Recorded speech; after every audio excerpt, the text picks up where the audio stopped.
Honour அவங்களோட foldable சீரியஸில் புதுசாக magic V5 அப்படிங்கிற புது ஃபோல்டபுள் லான்ச் பண்ணியிருக்கிறாங்க.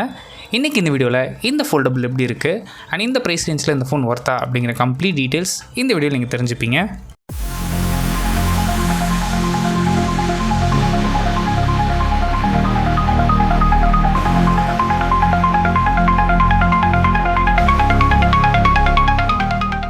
ஃபர்ஸ்ட் நம்ம எப்போவுமே பார்க்குறது டிசைன் பொறுத்த வரைக்கும் ரொம்ப சிம்பிளாக மெயின்டைன் பண்ணியிருக்கிறாங்க. ரெகுலராக ஒரு ஃபோல்டபுள் என்ன டிசைன் இருக்குமோ அதை அப்படியே இங்கே எடுத்துகிட்டு வந்துருக்காங்க.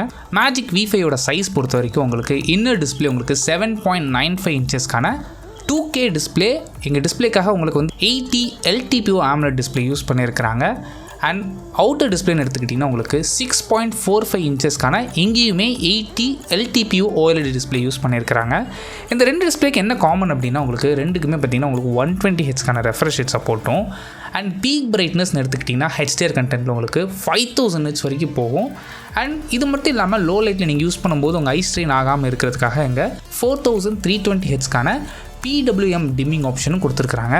இந்த டிஸ்பிளேல பார்க்குற கலர் அக்யூரசி பெட்டராக இருக்கணும் அப்படிங்கிறதுக்காக இங்கே 100% வந்து DCI P3 கலர் கேமட் சப்போர்ட்டும் இருக்குது.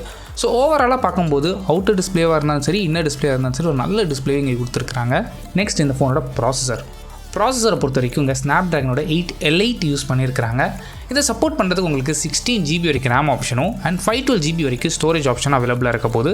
ஸோ ஃபோல்டபுள் அப்படிங்கும்போது பெருசாக யாரும் கேமிங் ப்ளே பண்ண போகிறதில்ல. இந்த மல்டி டாஸ்கிங்காக இருக்கலாம், இல்லை மீடியா கன்சம்ஷனாக இருக்கலாம், இல்லை நோட்ஸ் எடுக்கிறதா இருக்கட்டும். இந்த ப்ராசஸர் கரண்ட் டேட்டில் நீங்கள் எந்த ஒரு அப்ளிகேஷன் யூஸ் பண்ணுறதா இருந்தாலும் தாராளமாக யூஸ் பண்ணிக்க முடியும். அண்ட் நெக்ஸ்ட் கேமராஸ் பொறுத்த வரைக்கும் 50 மெகாபிக்சலுக்கான ப்ரைமரி ஷூட்டர். இது அப்பேச்சர்னு எடுத்துக்கிட்டிங்கன்னா f1.6. ஸோ f1.6 அப்படிங்கும்போது லோ லைட்டில் எடுக்கிறதுக்கு ரொம்ப யூஸ்ஃபுல்லாக இருக்கும். செகண்டரி சென்சர் இங்கேயுமே ஒரு 50 மெகாபிக்சலுக்கான அல்ட்ரா வைட் ஷூட்டர் கொடுத்துருக்குறாங்க. அண்ட் தேர்ட் 64 மெகாபிக்சலுக்கான பெரிஸ்கோப் லென்ஸ் யூஸ் பண்ணியிருக்கிறாங்க. இந்த டெலஃபோட்டோ லென்ஸ் மூலமாக நீங்கள் ஜூம் பண்ணும்போது வந்து 3x வரைக்கும் ஆப்டிக்கல் ஜூம் பண்ண முடியும். ஸோ அதாவது 3 டைம்ஸ் உங்களால் ஜூம் பண்ணுறதுனால உங்களுக்கு இமேஜில் எந்த வித குவாலிட்டியும் கம்ப்ரஸ் ஆகாது. லாஸ்லெஸ் ஜூம் உங்களால் எடுத்துக்க முடியும். அண்ட் ஃப்ரண்ட் ஃபேஸிங் கேமரா பொறுத்த வரைக்கும் உங்களுக்கு 20 மெகாபிக்சலுக்கான ஃப்ரண்ட் ஃபேஸிங் கேமரா ஆப்ஷன் இருக்குது. எங்கள் செல்ஃபி கேமராங்கிறது இன்னர் டிஸ்பிளேலையும் 20 மெகாபிக்சல் அவைலபிளாக இருக்கும், அவுட்டர் டிஸ்பிளேலையும் உங்களுக்கு 20 மெகாபிக்சல் அவைலபிளாக இருக்கும். அண்ட் இந்த ஃபோனை பவர் பண்ணுறதுக்கான 5820 mAhக்கான பேட்டரி சப்போர்ட் இருக்குது. இந்த பேட்டரி நீங்கள் சார்ஜ் பண்ணுறதுக்கு 66 வாட்ஸ்க்கான ஒயர்டு சார்ஜிங் சப்போர்ட்டும் அண்ட் 50 வாட்ஸ்க்கான ஒயர்லெஸ் சார்ஜிங் சப்போர்ட்டும் இருக்குது. ஸோ கிட்டத்தட்ட ஈக்குவலான ஸ்பீட் தான் இங்கே கொடுத்துருக்குறாங்க. அண்ட் அந்த டைமென்ஷன் எடுத்துக்கிட்டிங்கன்னா நீங்கள் ஃபோல்ட் பண்ணியிருக்கும் போது திக்னஸ் 8.8 mm அண்ட் அதுவே நீங்கள் அன்ஃபோல்ட் பண்ணியிருந்தீங்க அப்படின்னா உங்களுக்கு 4.1 mm தான் திக்னஸ். அண்ட் அது வெயிட் எடுத்துக்கிட்டிங்கன்னா உங்களுக்கு 217 grams. இவ்வளோ நேரம் நம்ம ஹார்ட்வேர் பற்றி பார்த்தோம். சாஃப்ட்வேர் சைடுன்னு எடுத்துக்கிட்டிங்கன்னா இங்கே Android 15 ரன் ஆகுது. இதுக்கு மேலே ஹானரோட ஓன் யூஏயான மேஜிக் OS வெர்ஷன் 9.0.1 அப்ளை பண்ணியிருக்கிறாங்க.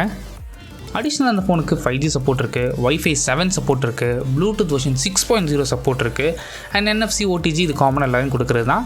அண்ட் கூடவே இங்கே IP58 அண்ட் 59க்கான dust and splash resistant support இருக்குது. ஸோ தண்ணி ஏதாவது தெரிச்சுது இல்லை தெரியாமல் ஸ்ப்ளாஷ் ஆச்சு அப்படின்னா இது டியூரபிளாக இருக்கும். அண்ட் ப்ரைஸிங் எடுத்துக்கிட்டிங்கன்னா இப்போதைக்கு இந்த ஃபோன் ஆல்ரெடி சைனா லான்ச் பண்ணிட்டாங்க. இப்போ யூகேலையும் யூரோப்பியன் கண்ட்ரீஸ்லையும் அவைலபிளாக இருக்குது. யூரோப்பியன் ப்ரைஸை இந்தியன் ருபீஸ் கன்வெர்ட் பண்ணி பார்க்கும்போது 16GB RAM 512GB variant Indian ருபீஸில் 2,01,000 rupees லான்ச் பண்ணியிருக்கிறாங்க. எப்போவுமே யூரோப்பியன் ப்ரைஸ் அதிகமாக தான் இருக்கும். ஆனால் அதுவே சைனா லான்ச் ஆகும்போது 12GB RAM 256GB வேரியன்ட் உங்களுக்கு 1,07,000 rupees தான் லான்ச் பண்ணியிருந்தாங்க. ஸோ இந்தியாவில் இந்த ஃபோன் லான்ச் பண்ணுவாங்களான்னு தெரியல. ஹானர் இப்போ ரீசெண்டாக நிறைய ஃபோன்ஸ் லான்ச் பண்ணுறாங்க. ஸோ வெயிட் பண்ணி பார்க்கலாம் இந்த ஃபோன் வருமா அப்படின்னு சொல்லிட்டு. அண்ட் இந்த ஃபோன் வந்துச்சு அப்படின்னா இந்த ஃபோன் நீங்கள் கன்சிடர் பண்ணுவீங்களா அண்ட் என்ன ரேட்டில் வந்து அந்த ஃபோன் ஒர்த்து அப்படின்னு நினைக்கிறீங்க அப்படின்னு கீழே கமெண்ட் பண்ணுங்கள். தேங்க்ஸ் ஃபார் வாட்சிங்.